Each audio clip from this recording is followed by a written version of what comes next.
Good morning और आप you. मैं अनूप शर्मा और लेकर के आया हूँ आपके लिए एक बढ़िया सा टॉपिक, सर्कुलर मोशन। तो आज हम लोग डिस्कस करेंगे सर्कुलर मोशन।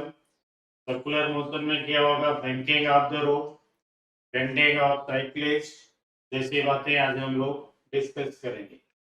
अभी देखते हैं।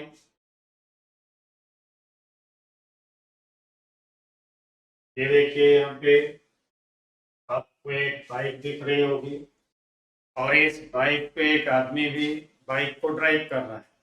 अब ये आदमी जो बाइक को ड्राइव कर रहा है, अब देखिए जैसे ही टर्न ले रहा होगा ना, अपने आप को थोड़ा सा इनवर्ड डायरेक्शन में ऐसे इंक्लाइन कर देता है। अब ये अपने आप को ऐसे जब इंक्लाइन कर लेता है, तो ये इंक्लाइन क्यों करता है? तो इंक्लाइन करने का मतलब ये है कि देखिए ये कर्व पाथ पे मूव कर रहा है, सर्कुलर पाथ पे मूव कर रहा है। थोड़ा सा इंक्लाइन होने की वजह से इसका जो वेट है वो हो जाएगा वर्टिकली डाउन। अब वेट जो इसका है वो हो जाएगा वर्टिकली डाउनवर्ड, थोड़ा अंदर की तरफ आ जाएगा। बाहर की तरफ रेडियली आउटवर्ड इस पे क्या लगेगा, सेंट्रीफ्यूगल फोर्स। टायर इंक्लाइन हो गया, इससे सरफेस के परपेंडिकुलर ऐसे हो जाएगा नॉर्मल रिएक्शन। और इसके नॉर्मल रिएक्शन का जो एक कंपोनेंट होगा वो वेट को बैलेंस कर लेगा। दूसरा कंपोनेंट सेंट्रीफ्यूगल फोर्स को बैलेंस कर लेगा। और ये बाइकर या साइक्लिस्ट ओवरटर्निंग से बच जाएगा। अगर ये ऐसा नहीं करता, अपने आप को इंक्लाइन नहीं करता है, तो फिर इसके रेडियली आउटवर्ड इधर लगेगा सेंट्रीफ्यूगल फोर्स। और वो सेंट्रीफ्यूगल फोर्स इस बाइकर को ओवरटर्न कर देगा, यानी गिरा देगा बाहर की तरफ। तो इससे बचने के लिए इस बाइकर को अपनी बाइक को इंक्लाइन करना पड़ रहा है। अब देखिए भाई, जैसे कि हम लोग देखें यहाँ पे, तो ये जो बाइकर है आपका, ये अपने आप को थोड़ा सा इंक्लाइन कर लेता है। क्यों कर लेता है तो आगे देखते हैं, फिर हम लोग पूरा प्रोसेस समझते हैं। इस बाइकर ने अपनी बाइक को ऐसे इंक्लाइन किया हुआ, यानी मान लीजिए ये बाइक हो गई और इसको इस तरीके से इंक्लाइन कर दिया। अब जब बाइकर ऐसे इंक्लाइन हो जाएगी, तो जो ग्राउंड का नॉर्मल रिएक्शन फोर्स है वो इस डायरेक्शन में हो गया, रेडियली आउटवर्ड इससे ऐसे लग जाएगा mv स्क्वायर बाई आर। अब थोड़ा सा ये इंक्लाइन हो चुका है, इसलिए इनवर्ड थोड़ा लीन हो जाएगा इसका वेट, ये आ गया ऐसे mg। ठीक है भाई। अब अगर यहाँ ध्यान से देखें हम लोग, तो ये वर्टिकल से इंक्लाइन हो गया कितना, मैंने कह दिया थीटा। तो फिर नॉर्मल रिएक्शन का एक कंपोनेंट इधर क्या होगा, n cos theta. Normal reaction का इधर की तरफ जो कंपोनेंट होगा वो कंपोनेंट क्या होगा, कहेंगे n sin। अब यहाँ n sin थीटा, जो n sin थीटा है वो बैलेंस कर रहा होगा mv स्क्वायर बाई आर को। n cos थीटा जो है वो बैलेंस कर रहा होगा mg को। इन दोनों इक्वेशन को अगर हम आपस में डिवाइड करें, तो यहाँ से मिलेगा tan theta is equal to v square by are g. यानी कितने एंगल पे इंक्लाइन करना होगा, थीटा। थीटा क्या है, tan inverse v square by R G. और थीटा कहाँ से मेजर करेंगे, तो लिखेंगे मेजर्ड फ्रॉम वर्टिकल। यानी ये जो इंक्लाइन हुआ वो कहां से इंक्लाइन हुआ, वर्टिकल से। अब ऐसे जब इंक्लाइन हो जाएगा तो ये गिरने से बच जाएगा। अदरवाइज अगर ये इंक्लाइन नहीं होता, इन केस मान लीजिए इंक्लाइन नहीं हो रहा है, ऐसे ही बाइक होती, अब ऐसे इस पे लग रहा होता है mv स्क्वायर बाई आर, ये ग्राउंड हो गया, ऐसे लगता है इस पे नॉर्मल रिएक्शन ऊपर की तरफ, डाउनवर्ड इसका वेट होता है mg। तो mg और नॉर्मल रिएक्शन तो बैलेंस हो जाते, बट यहाँ जो हम देख रहे हैं mv स्क्वायर बाई आर, तो mv स्क्वायर बाई आर को बैलेंस करने वाला कोई फोर्स था नहीं। इतनी सी ये परपेंडिकुलर डिस्टेंस हो जाती, तो इस पे फिर एक डायरेक्शन में टॉर्क लग जाता, फोर्स इनटू परपेंडिकुलर डिस्टेंस, और ये बाइकर पलट जाता बाहर की तरफ, यानी ओवर टर्निंग होगी। इसी ओवर टर्निंग से बचने के लिए साइक्लिस्ट या बाइकर अपने आप को इनवर्ड डायरेक्शन में थोड़ा सा इंक्लाइन कर लेते हैं। वर्टिकल से कितने एंगल पे? थीटा, और थीटा क्या होता है? tan inverse b square by r जी। मतलब जितनी ज्यादा आपकी स्पीड होगी उतना ज्यादा इंक्लाइन होना पड़ेगा। समझ गए भाई? तो ये इस तरीके से आप आराम से टर्न कर लेते हैं बिना किसी हार्म के। ठीक है भाई? तो अब बात करते हैं, हम लोग नेक्स्ट टॉपिक पे चलते हैं। अब हम लोग बात करते हैं भाई सेफ टर्निंग ऑफ व्हीकल्स। देखिए जब हम व्हीकल मूव कर रहे हैं, व्हीकल को ड्राइव कर रहे हो किसी सर्कुलर पाथ पे या किसी कर्व पे, यानी हम लोग टर्न दे रहे हैं, ऐसी कंडीशन जब होती है ना, तो देखिए ग्राउंड पे ये व्हीकल है मेरा, ऐसे मैंने टर्न कराने की सोची, तो होगा क्या? अपवर्ड डायरेक्शन में हो जाएगा नॉर्मल रिएक्शन, डाउनवर्ड डायरेक्शन में व्हीकल का वेट हो जाएगा। ठीक है? बट अब ये देखिए सर्किल है, अब ये सर्किल है, तो यह इसका ये सेंटर हो गया। अब सेंटर हो गया तो ये इतनी सी रेडियस भी होगी, तो यहाँ पे रेडियली आउटवर्ड, क्योंकि व्हीकल खुद मूव कर रहा है v वेलोसिटी से, इधर देखो इसकी वेलोसिटी ये भी, तो यहाँ पे इस पे एक लगेगा centrifugal force mv square by r। तो जब इस पे ये mv स्क्वायर बाई r लगेगा तो ये गाड़ी इसके बाहर की तरफ स्किड होना चाहिए। अब जब ये बाहर की तरफ स्किड होना चाहेगी तो फिर जैसे ही बाहर ये स्किड होना चाहेगी, इस पे यहाँ एक लग जाएगा फ्रिक्शनल फोर्स। समझ गए भाई? तो फ्रिक्शनल फोर्स कितना होता है? फ्रिक्शन को हम लोग लिखते हैं म्यू एन। म्यू क्या चीज है तो आप जानते हैं, इसे कहा जाता है कोफिशिएंट ऑफ फ्रिक्शन। ये कोफिशिएंट ऑफ फ्रिक्शन हो गया। और नॉर्मल एक्शन यहाँ किसको बैलेंस कर रहा है? वेट को, यानी m इज इक्वल टू क्या हो जाएगा? mg। तो m is equal to mg, और फ्रिक्शन यानी नॉर्मल एक्शन किधर है भाई? ये व्हीकल है ना रोड पे, तो रोड के परपेंडिकुलर अपवर्ड डायरेक्शन में नॉर्मल एक्शन, और रोड पे डाउनवर्ड डायरेक्शन में क्या हो गया? mg। ये दोनों इक्वल और अपोजिट आपस में कैंसिल हो जाएंगे, तो नॉर्मल रिएक्शन वर्टिकल डायरेक्शन में किसको बैलेंस करेगा? mj को। इस हॉरिजॉन्टल डायरेक्शन की बात करें तो mv स्क्वायर बाई r को कौन बैलेंस करेगा? फ्रिक्शन। अब यहाँ अगर हम बात करते हैं फ्रिक्शन, तो फ्रिक्शन क्या होता है? म्यू एन, यानी फ्रिक्शन तो हो जाएगा म्यू mg। अब ये जो म्यू mg है, ये म्यू mg बैलेंस कर रहा है किसको? mv स्क्वायर बाई r को। तो यहाँ से अगर हम सॉल्व करें तो वेलोसिटी क्या होगी? रूट म्यू दिया, यानी अगर हम प्लेन ग्राउंड पे हैं, प्लेन ग्राउंड पे हैं, टर्न ले रहे हैं, तो वहां पे हमारी स्पीड कितनी होना चाहिए?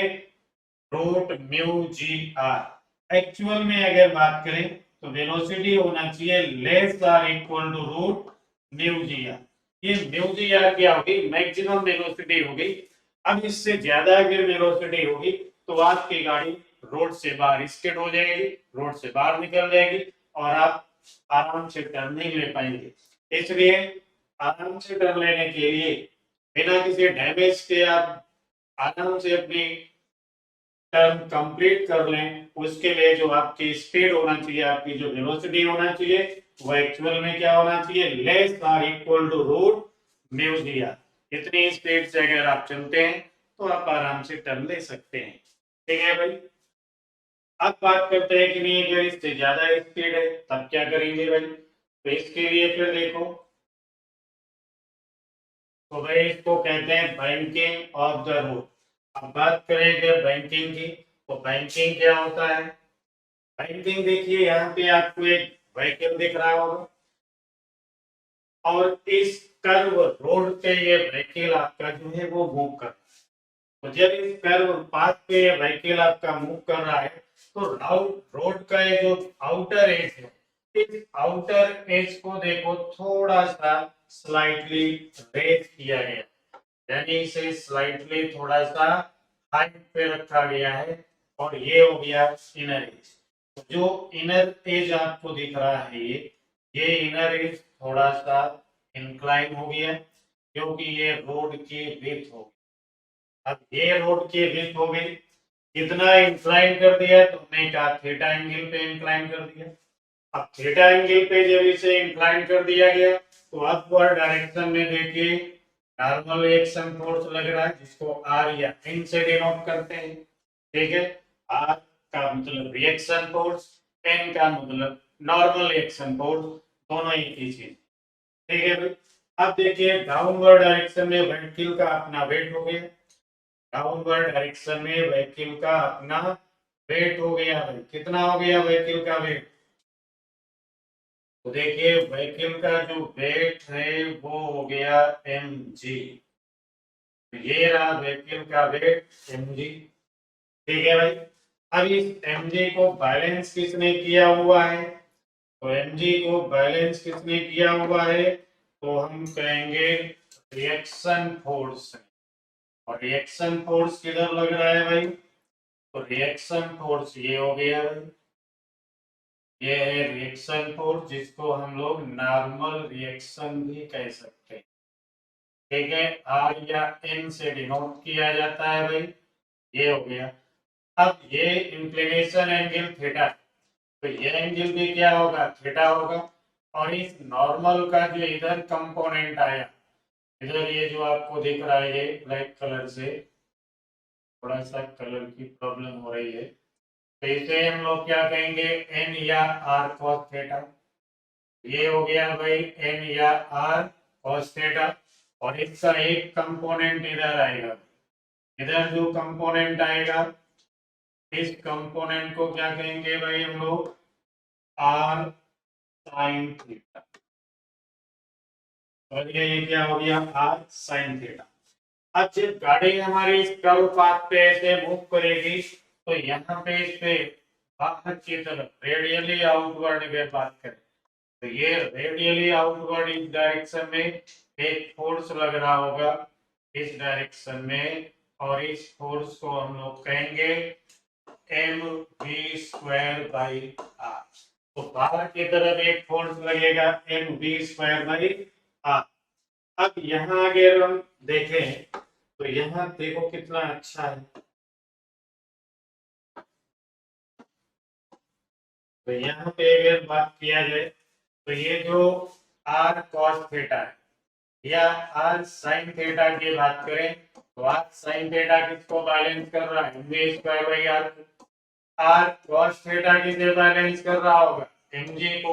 इन दोनों इक्वेशन को अगर हम डिवाइड करें तो यहाँ मिलेगा tan theta is equal to v²/rg।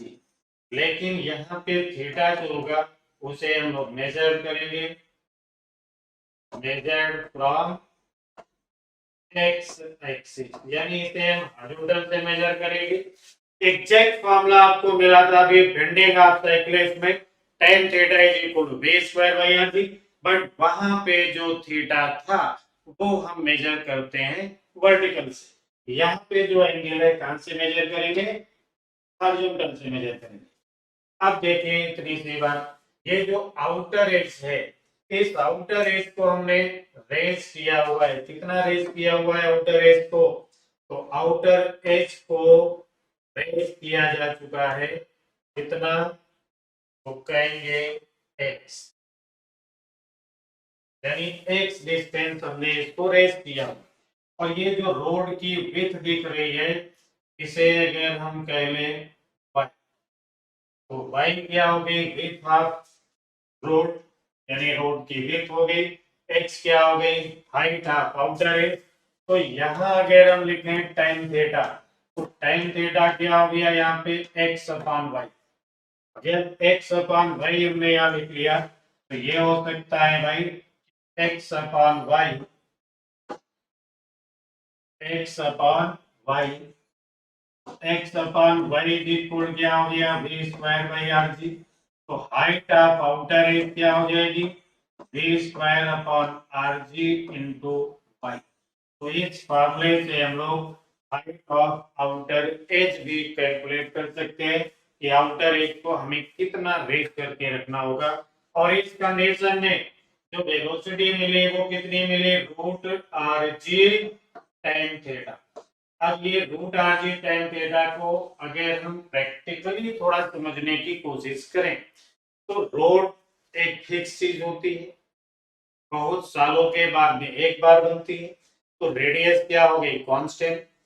जी की वैल्यू क्या है, कांस्टेंट। रोड का जो बैंकिंग एंगल था, जितने एंगल पे आपने इसे बैंक किया हुआ था वो एंगल भी कांस्टेंट है। तो यहाँ पे v is equal to root R G tan theta की जो वैल्यू है वो एक कांस्टेंट वैल्यू होगी, फिक्स वैल्यू होगी। इसका मतलब कोई भी व्हीकल यूनिफॉर्म वेलोसिटी से ही चल सकता है ना। तो ये जो लिखा हुआ है आर जी टेन थीटा, एक ऑप्टिमम स्पीड यानी आइडिया लेने के लिए ऐसा काम किया गया, क्योंकि कोई भी व्हीकल एक फिक्स स्पीड से नहीं चलता है, क्योंकि स्पीड कभी कम भी होती है और ज्यादा भी होती है। तो अब हम लोग बात करते हैं कि इस बैंकिंग ऑफ रोड में कितनी मैक्सिमम स्पीड हो सकती है और कितनी मिनिमम स्पीड हो सकती है। तो अभी हम लोग बात कर लेते हैं भाई मैक्सिमम स्पीड की। तो देखिए बैंकिंग ऑफ द रोड, और उसमें क्या लिखा है, maximum speed on bank road. तो maximum speed on bank road अगर बात किया जाए कि मैक्सिमम कितनी स्पीड होना चाहिए, तो मैक्सिमम स्पीड के लिए देखो फिर ये अपना फिगर है वही पुराना सा। तो यहाँ पे हम लोग बात करते हैं पहले,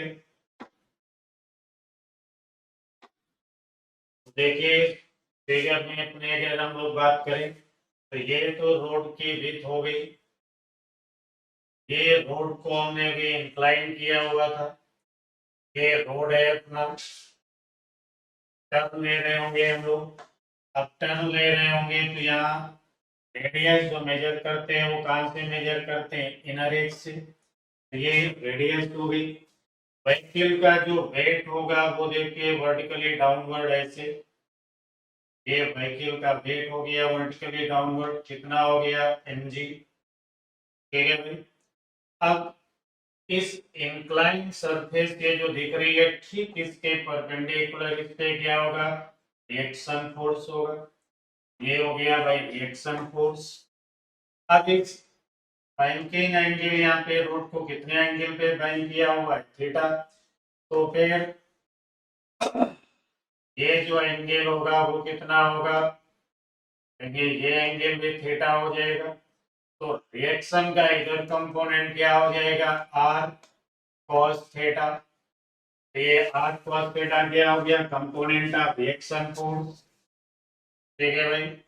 अब दूसरा कंपोनेंट देखें इसका क्या होगा, तो इस डायरेक्शन में हो जाएगा, इस डायरेक्शन में दूसरा कंपोनेंट हो गया, कितना हो गया, r sine theta. R sine theta, ये जो आर साइन थीटा है ये किसको बैलेंस करेगा, हम कहेंगे m we square by are को बैलेंस करेगा। इतनी बातचीत हम लोगों ने भी थोड़ी देर पहले किया। अब यहाँ पे कंडीशन ये है कि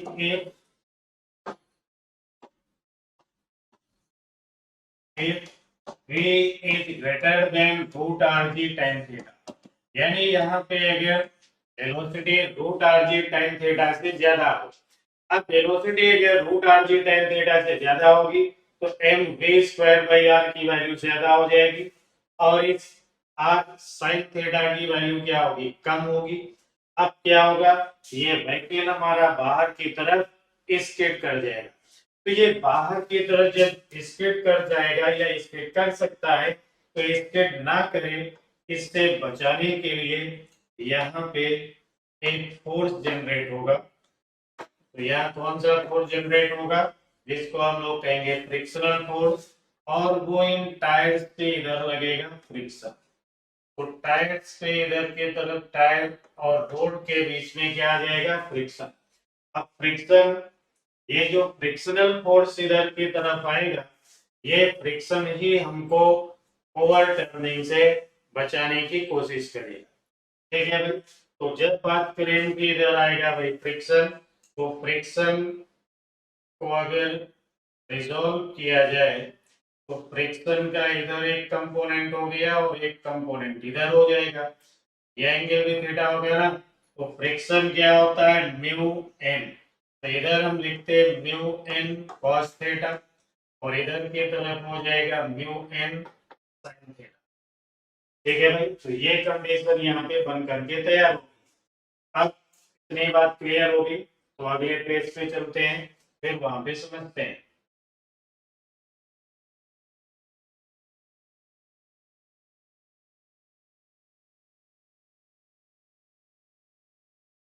तो देखिए ये लिखा है maximum speed on bank road.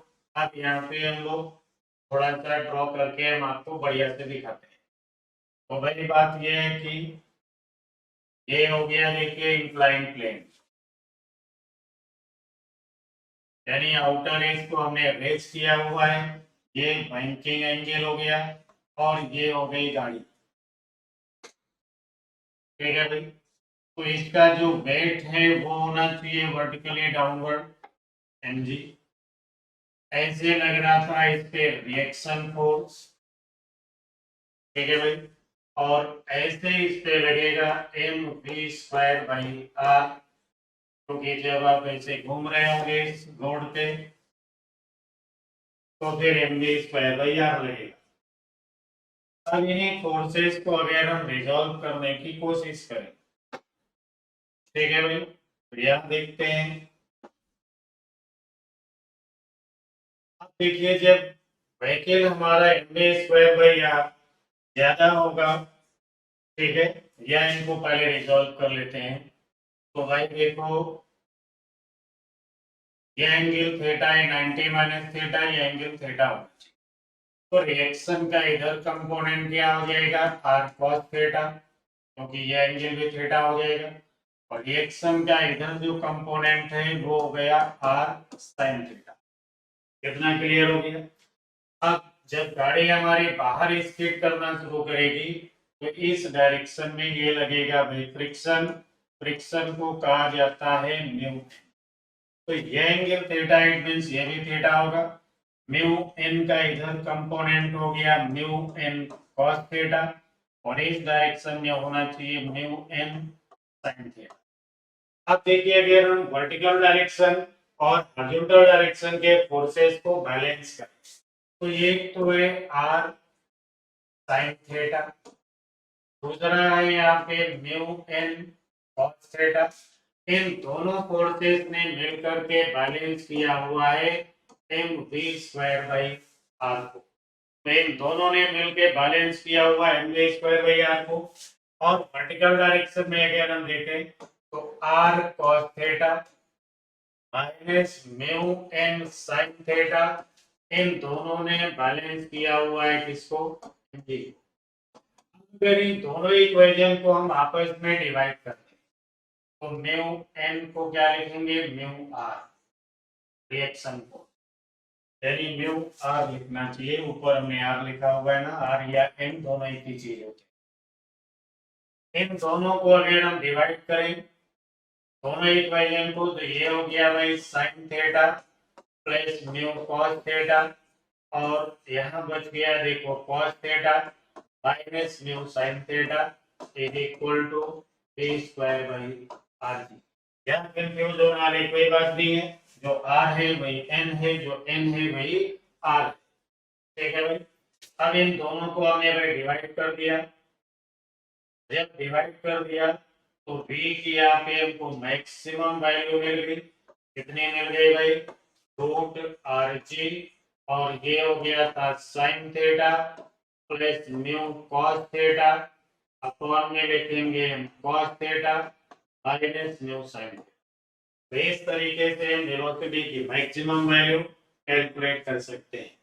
और यहाँ पे अगर ऊपर और नीचे यानी न्यूमरेटर को हम cos थीटा से डिवाइड कर दें तो वेलोसिटी की जो मैक्सिमम वैल्यू है वो आपको मिल जाएगी root R G tan theta plus mu upon में हो जाएगी 1 माइनस म्यू टाइम। तो ये मैक्सिमम वैल्यू होगी। ये आपको कब मिलेगा? जब इस इक्वेशन को हम ऊपर नीचे cos थीटा से डिवाइड करेंगे। यानी cos sin थीटा को डिवाइड किया cos थीटा से, क्या हो गया? tan theta. cos थीटा को cos थीटा से डिवाइड किया, क्या हो गया? 1 क्यों बच गया? यहाँ cos थीटा को cos थीटा से डिवाइड किया 1, यहाँ cos थीटा से डिवाइड किया, हो गया tan थीटा। तो maximum speed on bank road जो होगी वो कितनी होगी? Root R G tan theta plus mu upon 1 minus mu tan theta होगा। ठीक है, तो ये होगी maximum speed on bank road. अब बात कर लेते हैं हम लोग मिनिमम स्पीड की। तो मिनिमम स्पीड की अगर बात किया जाए तो मिनिमम स्पीड कितनी होगी भाई? तो देखिए मिनिमम स्पीड के लिए भी अगर बात किया जाए तो ये तो समझ चुके हैं हम लोग, अभी इसकी कोई जरूरत नहीं है। मिनिमम स्पीड की अगर बात किया जाए तो इधर देखो फिर ये हो गया भाई सर्कुलर पाथ, ये इस रोड की विड्थ हो गई। आपने इसको थोड़ा सा ऐसे रेस करके रखा हुआ है।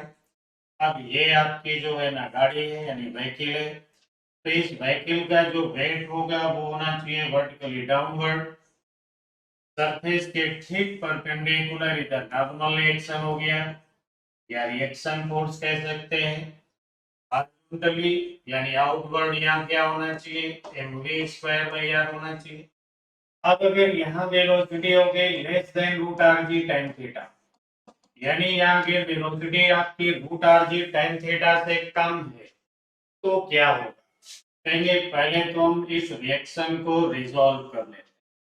अब रिजॉल्व करेंगे तो रिएक्शन के दो कंपोनेंट होंगे, यानी ये एंगल अगर हम कहें बैंकिंग एंगल थीटा है तो ये एंगल भी थीटा होगा, ये थीटा होगा, तो यहाँ पे क्या होगा फिर? n cos थीटा होगा, और इधर की तरफ क्या होगा? n sin थीटा होगा। अब देखिए जब हम कहेंगे वेलोसिटी है less than root R G tan theta, तो ये जो वैल्यू हमको दिख रही है फोर्स, ये क्या होगा? कम, यानी mv square by r will be less than n sin theta. अब n sin थीटा का अमाउंट ज्यादा होगा तो व्हीकल हमारा नीचे की तरफ स्किड करने की टेंडेंसी होगी, तो इस व्हीकल में रेडियली इनवर्ड स्किड होने की टेंडेंसी होगी। इसी टेंडेंसी को रोकने का काम कौन करेगा? फ्रिक्शन करेगा। फ्रिक्शन कितना होता है? म्यू एन होता है।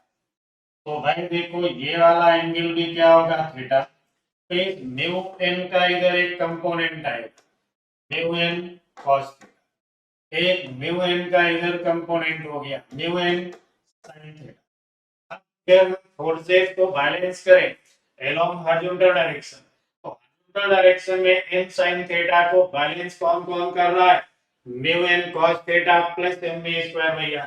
तो हॉरिजॉन्टल डायरेक्शन के अगर हम फोर्सेस को लिखे तो लिख रहे होते N sign theta minus mu N cos theta is equal to M we square by R. समझ गए भाई?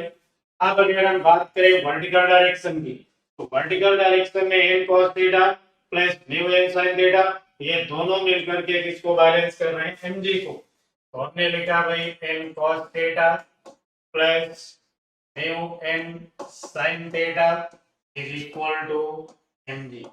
ये दूसरी इक्वेशन।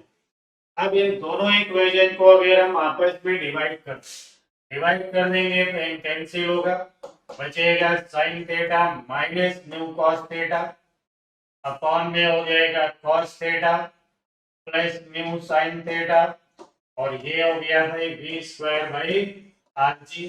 तो ये वेलोसिटी की मिनिमम वैल्यू है जो अभी हम लोगों ने कैलकुलेट किया, कितनी है?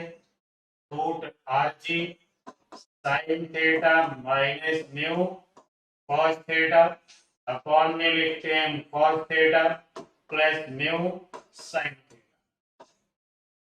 ये हो गई वेलोसिटी की मिनिमम वैल्यू। अब अगर हम कहें कि नहीं हम जो है ये फॉर्मूला थोड़ा बड़ा लग रहा है, छोटा चाहिए हमको, तो फिर इस इक्वेशन को cos थीटा से ऊपर नीचे डिवाइड कर दीजिए। तो यहाँ sin theta upon cos theta क्या हो जाएगा, टेन थीटा।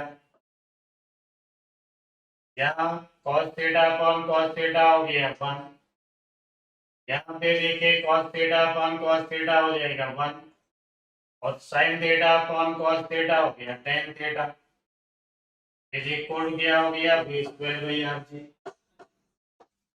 तो यहाँ से अगर हम मिनिमम स्पीड की बात करें तो ये हो गया root R G tan theta minus mu upon 1 plus mu tan theta.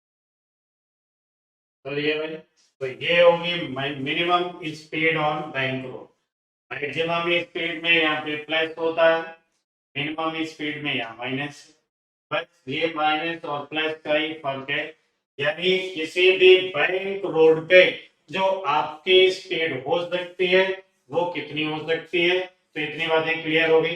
फिर मैं बताता हूँ आपको, देखिए भाई, तो देखिए भाई, जो स्पीड हो सकती है वो आपने कहा कितनी, root are G time theta, ये तो एवरेज स्पीड है, ठीक है भाई। और कितनी हो सकती है, ये तो आपकी एक एवरेज स्पीड। लेकिन जो मैक्सिमम वैल्यू हो सकती है वेलोसिटी की, यानी मैक्सिमम वैल्यू, वो आपने अभी अभी लिखा root are G time theta plus mu upon 1 minus mu time theta, समझिए भाई। और जो मिनिमम स्पीड आपने अभी कैलकुलेट किया वो है आपके पास में रूट आर जी, यहाँ पे था टेन थीटा माइनस म्यू, और ये था 1 प्लस म्यू टेन थीटा। तो ये भाई, तो ये होना चाहिए minimum speed on bank road, ये होगी maximum speed on bank road, और ये ऑन एवरेज एक ऑप्टिमम स्पीड की बात करते हैं तो वो कितनी है, root R G tan theta. तो ये था बैंकिंग। बैंकिंग का मतलब रोड के आउटर एज को थोड़ा सा रेज कर देते हैं with respect to inner edge, इसी प्रोसेस को कहते हैं बैंकिंग ऑफ द रोड। क्योंकि ऐसा करने पे नॉर्मल रिएक्शन का जो कंपोनेंट होता है वो रिक्वायर्ड सेंट्रीपिटल फोर्स प्रोवाइड कर देता है, ठीक है। तो यहाँ पे ये बात खत्म हुई। अब हम लोग आगे की तरफ बढ़ते हैं। तो आगे की तरफ, तो जब आगे आ गए तो यहाँ क्या लिखा है, find the maximum speed at which a car can take turn road after 30 meter radius on level road if coefficient of friction between the tires and road is 0.4। तो अभी अभी हम लोगों ने बात किया था कि ये कर्व रोड हो गया, ये प्लेन ग्राउंड हो गया, और ये व्हीकल है भाई। जब व्हीकल यहाँ देखिए ये सेंटर होगा, रेडियस इनर एज से मेजर करते हैं, ऊपर क्या हो गया भाई, नॉर्मल रिएक्शन, डाउनवर्ड क्या लगेगा, mg, और गाड़ी खुद मूव कर रही है इसलिए बाहर की तरफ क्या हो गया, mv स्क्वायर भैया, यानी सेंट्रीफ्यूगल फोर्स, और रोड के बीच में इधर हो जाएगा फ्रिक्शन, जिसे हम लोग कहेंगे म्यू। अब यहाँ एम किसको बैलेंस कर रहा है, कहेंगे mg को। तो फ्रिक्शन कितना होता है, म्यू एम, यानी ये हो जाएगा म्यू mg। और फ्रिक्शन बैलेंस किसे कर रहा है, mv स्क्वायर बाई आर। तो लिख देते हैं mu mg is equal to mv square by R. समझ गए भाई, mu mg is equal to mv square by R. तो v कितना मिल गया, रूट म्यू जी आर। अब देखिए म्यू गिवन है आपको 0.4, ये हो गया 10, और आर कितना गिवन है भाई, ये लिखा हुआ है इसमें 30 मीटर। तो ये हो गया भाई 30, यानी ये हो गया रूट 120 मीटर पर सेकेंड। समझ गए भाई, तो इतनी वेलोसिटी होगी, और रूट 120 लिखा है, आंसर में 11 मीटर पर सेकेंड है, कहेंगे सही है, बिल्कुल चलेगा। क्यों चलेगा, 121 होता है, ठीक है। तो इतनी बात समझ में आ गई। अब इतनी बात क्लियर हो गई तो फिर हम लोग आगे की तरफ बढ़ते हैं और देखते हैं आगे क्या है भाई। तो यहाँ पे मिल गया motorcycle goes round circular race course of diameter 320 metre at 144 kilometer per hour. How far from the vertical must he lean inward to keep his balance? अभी हम लोगों ने बताया था कि बेंडिंग ऑफ साइक्लिस्ट, तो बेंडिंग ऑफ साइक्लिस्ट में हम लोगों ने लिखा था tan theta is equal to क्या होना चाहिए v square by rg and theta is measured from vertical. तो यहाँ पे देखिए रेडियस हो गया 320 मीटर, स्पीड कितनी गिवन है हमको 144 किलोमीटर पर आवर, यानी 5/18 से इसे मल्टीप्लाई करना पड़ेगा तो क्या मिल जाएगी वेलोसिटी, क्या गया इतने मीटर पर सेकंड। ठीक है भाई, रेडियस ऑलरेडी आपको गिवन है 320 मीटर, जी की वैल्यू भी पता है आपको 10 मीटर पर सेकंड स्क्वायर। अब आप लिखेंगे यहाँ पे tan theta is equal to v square by rg, तो tan theta is equal to v square by rg, तो यहाँ से आपको मिल गया 45 डिग्री। समझिए भाई, तो इस तरीके से आप वेलोसिटी कैलकुलेट कर लेंगे, इस फॉर्मूले में डालेंगे, आंसर आ जाएगा। फिर बात करते हैं भाई नेक्स्ट क्वेश्चन की और देखते हैं क्या है।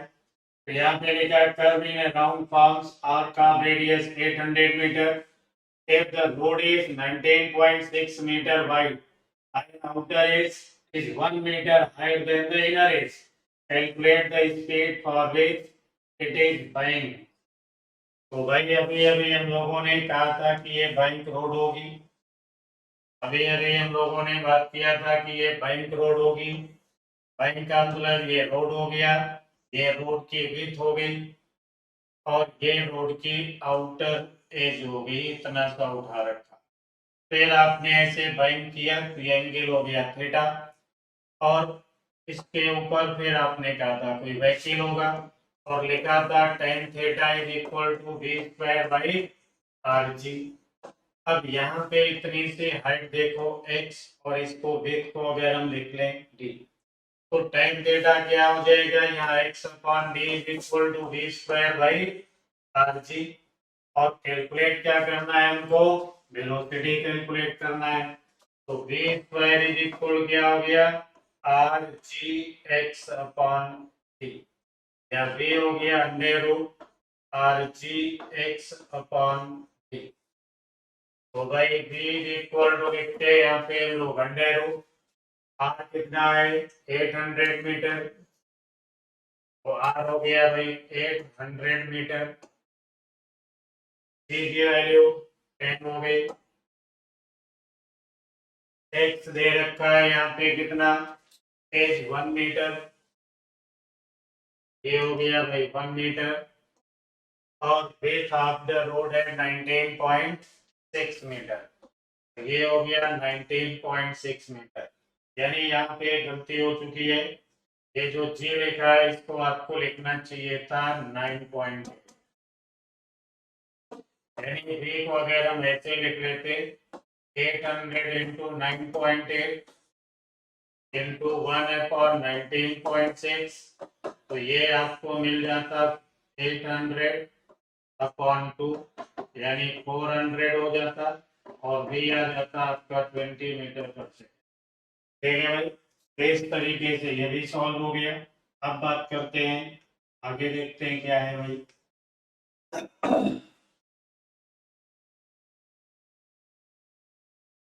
ठीक है भाई, तो इस तरीके से सर्कुलर मोशन का ये पार्ट भी फिनिश हो गया। अब बचता है यहाँ पे circular motion in vertical plane, तो circular motion in vertical plane उसको फिर हम लोग डिस्कस करेंगे नेक्स्ट क्लास में। तब तक के लिए थैंक यू।